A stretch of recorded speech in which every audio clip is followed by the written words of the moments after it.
El menú del día en M24. El plato principal. La entrevista. El Poder Ejecutivo publicó el 21 de abril una resolución que autoriza extender por 50 años, desde 2031 al 2081, la concesión de la terminal especializada de contenedores, Terminal Cuenca del Plata, a la empresa belga Katun Nasi. En marzo de este año la compañía llegó a un acuerdo con el Estado uruguayo a través del cual se comprometió a desistir de un juicio internacional por 1.500 millones de dólares e invertir 455 millones. El anuncio de este acuerdo lo hizo el presidente Luis Lacalle Pou en su discurso ante la Asamblea General el pasado 2 de marzo. Para hablar sobre esto estamos en comunicación con el diputado de Cabildo Abierto, con Eduardo Luz. Buen mediodía, bienvenido, Luz. Buenos días, buenas tardes, muchas gracias. Gracias por la llamada. Gracias a usted por estar con nosotras. No, un gusto. Diputado, ¿qué opina de este acuerdo por parte del gobierno con Katun Nasi? Bueno, el tema es un poquito más amplio, si usted me permite. A mí lo que me ha interesado, vamos a decirlo así, no preocupado, interesado, es que este gobierno que nosotros integramos ha tenido que enfrentar una serie de soluciones a problemas para mí muy graves que dejó el gobierno anterior. Es decir, para mí el gobierno anterior, en forma, no digo irresponsable porque lo hicieron pensando, o sea, responsablemente, pero violando la Constitución en mi concepto y violando la ley, hicieron una serie de negocios para mí ruinosos para el Uruguay. Uno de ellos es UPM, pero de eso hemos hablado mucho. El otro es resulta que este negocio del puerto, según la información que nosotros tenemos, nosotros nos reunimos con las autoridades del puerto, el directorio de la Administración Nacional de Puerto, con el ministro Heder, con el subsecretario, y lo que ellos nos plantean es lo siguiente: desde el año 2009 o 2010, la empresa belga, esta Katun Nasi, viene reclamando presuntos incumplimientos de la Administración Nacional de Puerto y del Poder Ejecutivo a la operativa de ellos en el puerto. Bueno, esos reclamos, que aparentemente fueron verbales, nunca se concretaron en ninguna acción material. Lo cierto es que cuando termina el gobierno del Frente Amplio, paralelamente a la finalización del gobierno del Frente, a los belgas se les termina la paciencia, parece, y inician acciones de naturaleza jurisdiccional contra el Uruguay por 11 años de incumplimientos del gobierno anterior. Entonces, nosotros nos encontramos al año prácticamente de asumir el nuevo gobierno con que esta administración, que nosotros integramos y respaldamos, llega muy rápidamente a un acuerdo, una especie de transacción, por el cual la empresa belga retira una demanda que aparentemente había presentado por 1.786 millones de dólares de daños y se compromete a hacer una inversión de más de 400 millones de dólares en el puerto, a cambio que el Poder Ejecutivo emita un decreto, que ya lo emitió, dándole una especie de monopolio de hecho en la operativa portuaria. Eso, digamos, que es la presentación del tema. Entonces, a mí lo que me interesó fue lo siguiente: la cifra que aparentemente la empresa Katun Nasi reclama, 1.786 millones de dólares, yo por mi formación de abogado y docente, eso lo que siempre se maneja es que uno puede reclamar un estimativo del daño sufrido por el incumplimiento de la otra parte. Y reclamar 1.786 millones de dólares por 8, 9 o 10 años de incumplimiento nos da la idea de que esa empresa ganaba 170 millones de dólares por año, porque si eso es lo que perdió, usted lo multiplica por 10 y le da el monto del juicio. Ahora, resulta que de los balances y de los estados de responsabilidad que son públicos de la empresa, resulta que nunca ganó más de 10 millones de dólares por año. Entonces, ya la cifra nos parece extraña. Segundo, nos preocupamos de ver los informes jurídicos del gobierno uruguayo que aconsejaban llegar a la transacción, porque el juicio prácticamente estaría perdido.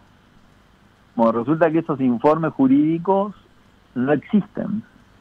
Es decir, nosotros no pudimos llegar a ellos. No sé si no llegamos, o porque no se hicieron, o porque no se han dado a conocer. Cualquiera de las dos circunstancias es muy grave, porque usted para tomar una decisión, o sea, usted para evitar un juicio es muy positivo que haga una transacción. Pero usted hace una transacción cuando las opiniones o la realidad le están haciendo ver que el juicio tiene poca chance de ganarlo. Entonces busca el mal menor. Eso es en la vida común de las personas y también de los estados. Entonces, ¿qué podemos interpretar, Luz, entonces? ¿Era preferible ir a juicio que darle la llave del puerto a una empresa extranjera?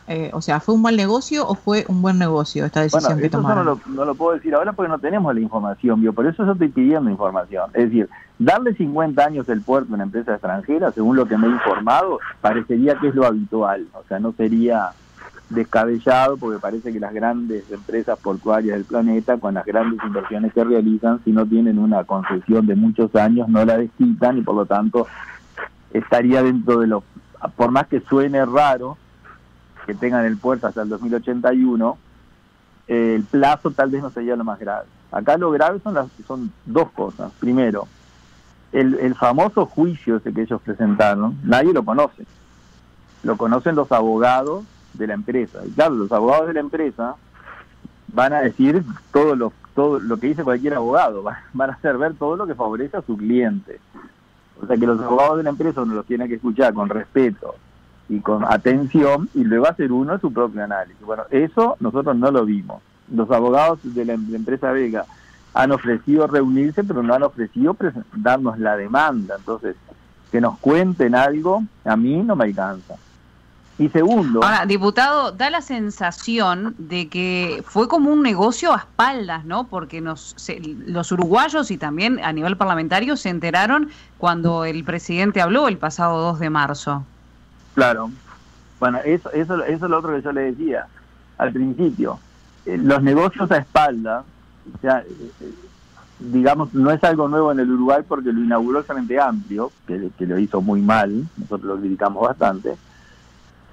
Negociar contratos que comprometen la soberanía del país, incluso el patrimonio del Uruguay, por muchos años, y darlo a conocer cuando ya el contrato está firmado y después dicen, bueno, no lo podemos cambiar porque el contrato se firmó. Entonces, a mí me parece que hay un acto de irresponsabilidad del gobierno anterior y me parece que de este gobierno también, porque usted tenga en cuenta esto, que nosotros tenemos que ver que la Constitución, por ejemplo, que ya poca gente la aplica, establece en uno de sus artículos que en las leyes de presupuesto, que es la ley más importante de un gobierno, usted no puede incorporar ninguna norma que traspase el periodo de gobierno. Eso se hace con el espíritu de no atar al gobierno que viene a algo que usted cree que es bueno, pero que de pronto no lo es. Entonces el constituyente con sabiduría dice, bueno, tú en tu periodo de gobierno haz lo que quieras, pero no pongas ningún artículo que traspase al otro, porque de repente el otro piensa es otro partido absolutamente diferente al tuyo y tiene otra solución para este tema. Entonces con esa sabiduría puso eso. Ahora, eso que rige para una ley de presupuesto, que nosotros la discutimos 6 meses y que terminamos discutiendo 15 horas por 1.000 pesos más o 1.000 pesos menos para el INAU y para la primaria, y los docentes hacen paro y los funcionarios públicos se movilizan, es un escándalo, pero es lo nuestro. Un funcionario del Poder Ejecutivo, del anterior y de este, que en una reunión con un empresario firma un contrato por montos que a veces son similares a una ley de presupuesto, por 50 años, y nos informan después que está hecho. Entonces usted dice, ¿eso la ley lo permite? Bueno, no hay ninguna ley que lo prohíba, por lo tanto la ley lo permite. ¿Y a nivel parlamentario qué es lo que están haciendo al respecto? ¿Qué trabajo vienen haciendo por este tema? Le quería agregar otra cosa que es importante, discúlpeme 30 segundos. El hecho de crear un monopolio de hecho, porque el decreto dice que todos los barcos que vengan deben ir al puerto de Catontí, y si ese no tiene espacio, tienen que ir al otro. A mí el otro tampoco me interesa porque es otra multinacional y entre las multinacionales se pelean entre ellos. O sea, yo no sumo la defensa de ninguno, me dan lo mismo cualquiera. Unos son canadienses, los otros son belgas. Pero claramente la otra empresa ya nos anunció en una reunión personal que tuve con sus ejecutivos que ellos van a retirarse del puerto, porque el puerto uruguayo no tiene una capacidad para atender de esta manera que se hizo ahora, y que antes ellos compartían 60-40, 50-50, bueno, y ahí se iban manteniendo. Con esto ellos se van a retirar, y como ellos creen que se creó un monopolio por decreto, cuando los monopolios se crean por ley, van a iniciar un juicio al Estado uruguayo, bueno, que enfrentará otro juicio similar. Se refiere a Montecón, Luz. Montecón, la empresa Montecón. Nosotros, desde el punto de vista parlamentario, lo que podemos hacer es citar a las autoridades las autoridades públicas de la ANP y del Ministerio de Transporte a que nos informen. Otra cosa no podemos hacer. Ahora, en lo personal yo estoy pensando presentar un proyecto de ley que no se va a aprobar porque todos los partidos están más o menos con la misma mirada hacia las multinacionales, con la misma simpatía, digamos, hacia las multinacionales. Pero por lo menos pienso que hay que intentarlo. Hay un artículo de la Constitución, y usted disculpe que yo la cite constantemente, pero como dijo un filósofo inglés refiriéndose a la Biblia, ¿no? Que no es mi caso, pero se lo copio. Él decía, toda la verdad está en la Biblia, decía él. Entonces el ser humano tiene que dedicarse a vivir y no a buscar la verdad. Eso era un filósofo, Francis Bacon. Yo no es que diga lo de la Biblia, pero le copio el ejemplo y digo, toda la verdad está en la Constitución. Hay un artículo en la Constitución que dice que cuando el Uruguay celebre contratos con potencias extranjeras, esos contratos tienen que pasar por el Parlamento. Ahora, ese artículo viene de 1830, y en 1830 una potencia extranjera era el Reino de Gran Bretaña, el Reino de España, el Reino de Portugal, eran las monarquías europeas. Las empresas no existían. Entonces el constituyente de aquellos años, con buen criterio, dijo, bueno, si el gobierno va a celebrar un contrato con una potencia extranjera, nosotros lo tenemos que analizar. Y yo creo que en el 2020, casi 200 años después de esa constitución, nosotros, sin forzar demasiado el texto, podríamos interpretar que hoy Facebook es una potencia extranjera, la FIFA es una potencia extranjera, el Banco Mundial, el Fondo Monetario Internacional, se han convertido en instituciones de naturaleza privada que tienen mucho más influencia y dinero y patrimonio y movilizan mucho más que algunos estados. Entonces yo no sé si no se podría interpretar la Constitución diciendo que potencia extranjera ya en el año 1830 eran los reinos, pero hoy ya no son los reinos, sino que son también algunas multinacionales o algunas empresas, y tratar de esa forma que estos contratos que quedan al arbitrio del que los negocia. Se da cuenta que el negocio con UPM fue una delegación del gobierno uruguayo a Finlandia, se reunieron en un escritorio en Helsinki y firmaron un contrato que además los propios gobernantes de la época reconocieron que eso ni siquiera le hicieron el contrato, que lo copiaron. Porque cuando nosotros denunciamos por una cláusula de ese tema, ellos fueron a fiscalía y dijeron, nosotros no hicimos esto de profeso, sino que como copiamos el contrato que nos dieron, o sea, no hicimos nada más que copiar, copiamos mal, o sea, tan incapaces que ni siquiera para copiar bien les dio. Eso es algo que a mí me parece que nosotros no podemos admitir pacíficamente. Entonces acá en el Parlamento de repente discutimos horas y horas, no sé, el otro día todos votamos por unanimidad los 15.000 puestos de trabajo y tuvimos 8 horas para aprobarlo porque hay uno que decía, ¿por qué no son 16.000 en lugar de 15? ¿Por qué en lugar de 1.000 pesos no se pagan 2.000? Está todo bien que se discuta eso. Pero estos temas son lo que comprometen. Discúlpeme que lo interrumpa, nos quedan poquitos minutos y nos gustaría preguntarle por otro tema también, algo que tiene que ver con su partido.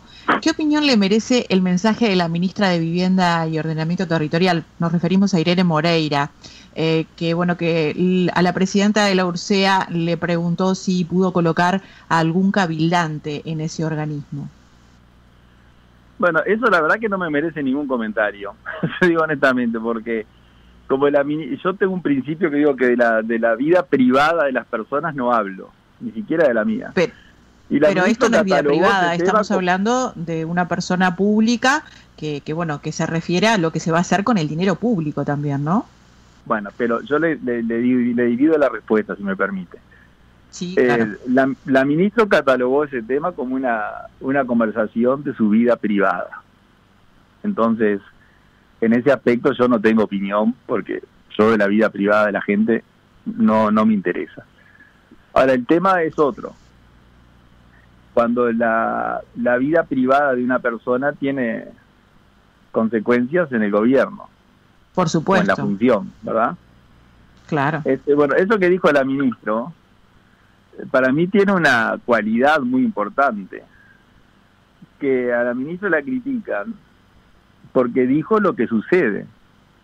Pero como yo sostengo, esto lo digo amistosamente, que en la política uruguaya hay mucha hipocresía. Eso en el poco tiempo que yo tengo en política lo he constatado. Entonces, todos los cargos electivos del Uruguay, los cargos políticos, todos sin excepción, desde el presidente de la República. El presidente de la República, ¿cómo eligió a sus secretarios?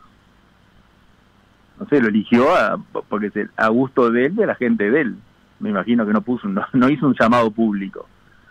Entonces, todos los cargos políticos, por ley, tienen determinados derechos. Por ejemplo, el presidente de AOCE tiene derecho a nombrar 3 secretarios. Eso no sé si está bien o está mal, es lo que la norma establece. Y ahora, teniendo en cuenta también lo que pasó con Enrique Montaño, ex vocal de ACE, donde decía que tenía como una estructura montada y que la mayoría eran de cabildo abierto, el mensaje que está quedando en la ciudadanía no perjudica al partido, porque bueno, es como que esto también tiene similitud, digamos, con esto que sucede ahora con Irene Moreira. Bueno, el caso de Montaño es muy distinto al de la ministra Moreira. Para mí el caso de la ministra Moreira, lo de la ministra Moreira fue una respuesta, yo diría, normal. Es decir, los jerarcas de los servicios públicos tienen derecho a elegir determinados asesores o personas de su confianza que las eligen, y lo que la ministra dijo fue que en el partido Cabildo Abierto había gente con currículum capaz de cumplir esa gestión. Eso es una cosa. Lo de Montaño, que yo tuve poco trato con él, pero el trato que tuve fue muy bueno como director de ACE, es distinto, porque aparentemente de lo que surge de esa publicación, que es lo que nosotros accedimos a la publicación, él señaló que estaba armando una estructura con no sé cuántos decenas de funcionarios que eran de Cabildo Abierto, etcétera, etcétera.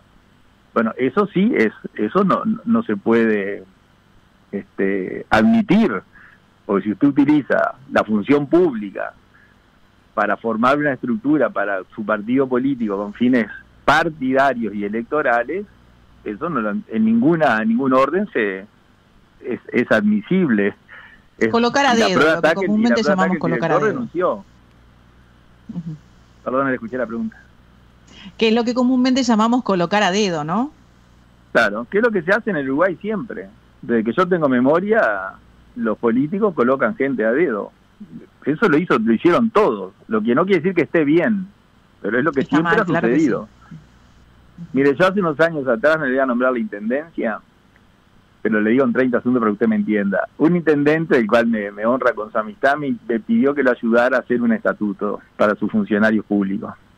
Entonces, cuando me puse a estudiar el estatuto, la intendencia tenía 700 funcionarios, 700. Presupuestados eran 80. O sea que había 620 contratados.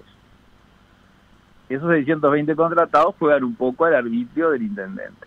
Entonces, eso que está mal es lo que pasa en todas las administraciones y pasó con el gobierno anterior, con este gobierno y tal vez con el gobierno que venga. Hasta que eso no se cambie, eso va a ser así.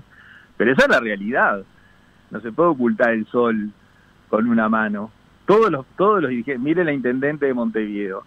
Ahora, estamos hablando de un partido que es nuevo, y uno esperaría que estos vicios que usted menciona no se siguieran, ¿no? Igual yo en este momento no tengo los datos de lo que sucedió en administraciones anteriores, me refiero a lo que salió en la prensa últimamente, y sorprende que un partido nuevo justamente esté jugando con estas reglas que aparte se dieron a conocer. Aunque usted no tenga los datos de lo que pasó en la administración anterior, el sistema es ese. Aunque usted no tenga los datos con nombre y apellido, el sistema es así. O sea, cuando asumió la administración del Frente Amplio, los directores del Frente Amplio nombraban gente del Frente Amplio. Y bueno, eso es así, no sé si está bien o está mal. Tienen tanta cantidad de personas para trabajar, personas de confianza, pero no pueden armar como toda una estructura, ¿no? Eso fue lo que eso hizo el Partido Nacional en el gobierno del doctor Lacalle Padre, el Partido Colorado en el gobierno del doctor Sanguinetti, el Partido Colorado con el doctor Valle, el Frente Amplio con el doctor Vázquez, con Mujica, con Vázquez nuevamente, y eso sigue ahora, sigue igual. Debería de cambiar. Diputado, le agradecemos muchísimo estos minutos de comunicación. Pero discúlpeme que le termine la respuesta. Usted dice, si eso no perjudica al partido, bueno, de repente lo perjudica, y eso se verá cuando el cuerpo electoral tenga que hacer la opción.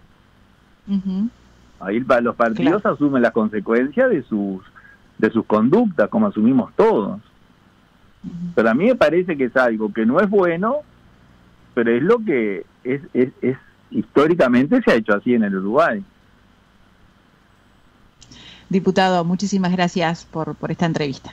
No, gracias a usted por la llamada, muy amable. Que pase muy bien. 97.9 FM Montevideo. 102.5 FM Maldonado. Escucha distinto. Escucha distinto.